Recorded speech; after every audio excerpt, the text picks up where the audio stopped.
Қазақ халқының ұлттық рухы мен даналығының айшықты айғағы Тарбағатай өлкесі.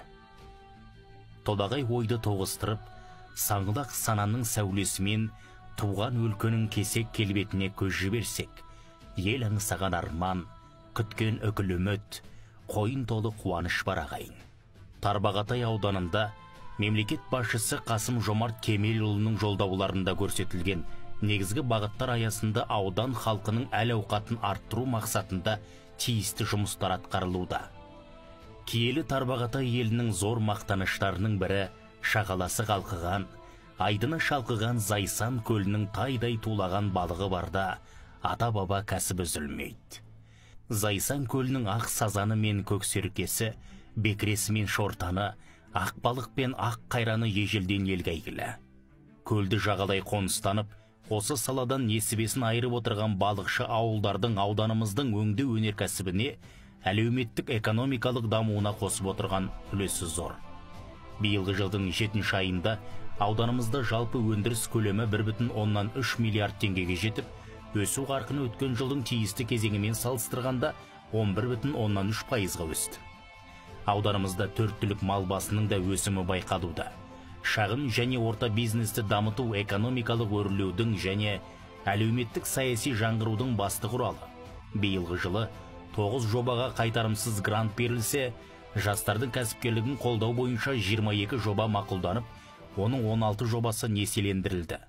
Ауыл аманаты жобасы бойынша 104 миллион теңгеге 13 жоба несиелендіруге мақұлданып, қаржыландыру басталды. Ауданымызда негізгі капиталға салынған инвестиция алдыңғы жылмен салыстырғанда 4 есеге өсіп, 3,5 миллиард теңгені құрады. Құрылыс жұмыстары 1,5 миллиард теңгені құрап, өткен жылмен салыстырғанда 35,5%-ға өскен. Яғни ауданымыздың биылғы жылдың 8 айындағы әлеуметтік экономикалық даму сипаттары өрлеуге қадам басқандығымызды айқындай түседі. Бұл біздің жаңа Қазақстан құру жолындағы алғашқы еңбегіміз бен ұмтылысымыздың айқын көрінісі болмақ. 2022 жылдың қорытындысы бойынша аудан көлемінде 1,2 миллиард теңге қаражатқа 30 инфрақұрылымдық жоба жүзеге асырылса, биылғы жылы ауданымызға 8,3 миллиард теңгеге 115 инфрақұрылымдық жоба жүзеге асырылуда. Қаражаттың 50% әлеуметтік салаға бағытталған. Соның ішінде денсаулық сақтау саласындағы 11 жобаға 1,8 миллиард теңге бөлініп, ауылдық денсаулық сақтауды жаңғырту ұлттық жобасы аясында 9 ауылға медпункт салыну жоспарланып, 6 медпункт құрылысы бой көтерді. Сонымен қатар аудандық аурухана мен ауылдық медпункттерге жалпы сомасы 816 миллион теңгеге күрделі жөндеу жұмыстары жүргізілуде. Ауруханамыз жаңа қызмет түрлерімен, атап айтқанда массаж, логопед, дефектолог, лор, реабилитолог, ЛФК, травматолог мамандармен толықтырылып, аурухана бөлімдеріне заманауи жаңа аппараттар алынды. Ұлағатты ұрпақ тәрбиелеу аса жауапты әрі күрделі міндет. Білім саласы бойынша 2022 жылы 124 миллион теңгеге 3 жоба игерілсе, биылғы жылда 1,5 миллиард теңгеге 19 жоба жүзеге асырылуда.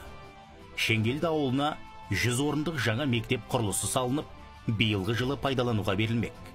Жаңа мектеп ғимараты Сатпаев атындағы мектеп бөбекжай балабақша кешені ретінде қайта құрылып, осы уақытқа дейін негізгі мектеп болып келген білім ұясы енді 11 жылдық білім беруге мүмкіндік алды.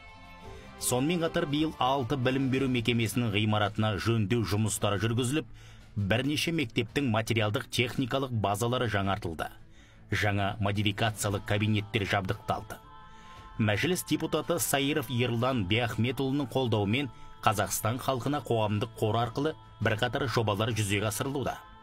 Шекаралық ауылдардағы бірнеше мектептің материалдық техникалық базасын жақсарту үшін Қазақстан халқына қоры және Назарбаев зияткерлік мектептермен серіктестікте 550 миллион теңге қаражаттың құрал жабдықтарын алу жоспарлануда. Қазақ жерінің қасиетті өлкесінің бірі көк түркінің мекені Алтай қара шаңырақ болса, Тарбағатай алтын, қақпа 9 жұрт келіп кеткен жер. Қасиетті топырақтан табиғи тума таланттарды ұшырып отырған облысымыздағы таза қазақы рухты өлке. Ауданымыздың мәдениеті мен спорт саласының дамуы әлеуметтік саламен тең жалғасуда. Биылғы жылы мәдениет пен спорт саласына 852 миллион теңге қаражат бөлініп, 16 жоба жүзеге асырылды. Ауылдық мәдениет үйлер мен клубтар жөнделіп, материалдық техникалық базасы жақсартылды. Осылайша, ауданымыздың мәдениетін қайта түрлету үшін материалдық техникалық базасын нығайту, кадрларды тарту жұмыстары жүргізілуде. Күмбірлі күйімен, қоңыр қобысымен, сазды сырнайымен дараланған тарбағатай өнерпаздарынан құрылған Ақжар ұлттық аспаптар оркестрі облысымыздағы аспаптық өнерді дамытуға шығармашылық әлеуетке ие. Спорт саласын дамыту мақсатында ауылдардағы футбол ойын алаңдары жөнделіп, жастардың игілігіне қызмет етуде. Тұғыл ауылында дене шынықтыру және спорт кешенінің құрылысы басталды. Тарбағатай өңірі ежелден спорттың барлық түрінен облыстың алдын бермей, спортшы жастарымыз әлем мен Азияның талай жүлдесін иеленді.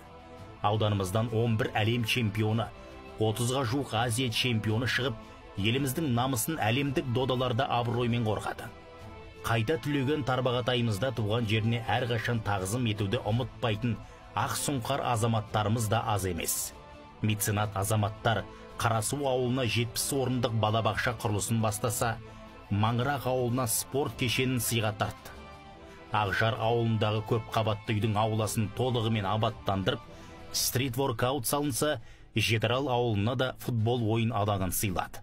Жетарал ауылындағы Болат Баба саябағы, Ақжар ауылындағы спорт саңлақтарының ескерткіші, Ақжар жастарына арнап салған шағын футбол алаңы туған елге деген шынайы махаббаттың көрінісі. Ауданымызда 2020 жылдан бастап бір қабатты шығыс өңірлік жобасы қолға алынып, ауылдарымызда жаңа тұрғын үйлер бой көтерді. Әлеуметтік тиімді жоба аясында көп балалы және аз қамтылған отбасылар баспаналы болып, қуанышқа кенелуде. Былтырғы жылы ауданымызда 178 миллион теңгеге қос пәтерлі 7 баспана салынып пайдалануға берілген болатын.